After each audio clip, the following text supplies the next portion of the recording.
புதுச்சேரி மத்திய பல்கலைக்கழகத்தில் குடியரசு துணைத் தலைவர் பங்கேற்ற நிகழ்ச்சியில் தமிழ்த்தாய் வாழ்த்து இசைக்கப்படாதது சர்ச்சையை ஏற்படுத்தியுள்ளது. இதுகுறித்த கூடுதல் தகவலை செய்தியாளர் எழில்குமார் வழங்கிட கேட்கலாம். எழில்குமார், வணக்கம். மேலும் தகவல்கள்.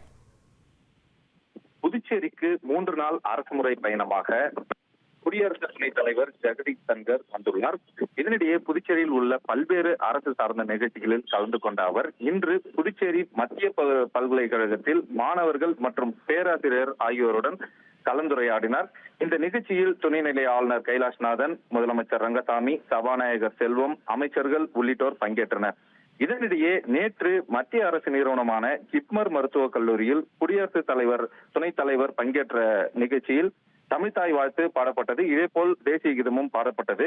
ஆனால் இன்று மத்திய பல்கலைக்கழகத்தில் நடைபெற்ற இன்றைய நிகழ்ச்சியில் அதாவது தேசிய கீதம் மட்டுமே பாடப்பட்டது, தமிழ்த்தாய் வாழ்த்து இசைக்கப்படவில்லை.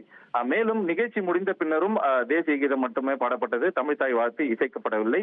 நேற்றைய தினம் மத்திய அரசு நிறுவனமான ஜிப்மர் மருத்துவமனையில் நடைபெற்ற நிகழ்ச்சியில் துணை குடியரசுத் தலைவர் கலந்து கொண்ட நிகழ்ச்சியில் தமிழ்த்தாய் வாழ்த்து பாடப்பட்டதும், இன்று மத்திய அரசு நிறுவனமான பல்கலைக்கழகத்தில் தமிழ்த்தாய் வாழ்த்து பாடப்பட்டது ஒரு சர்ச்சையை ஏற்படுத்தியுள்ளது.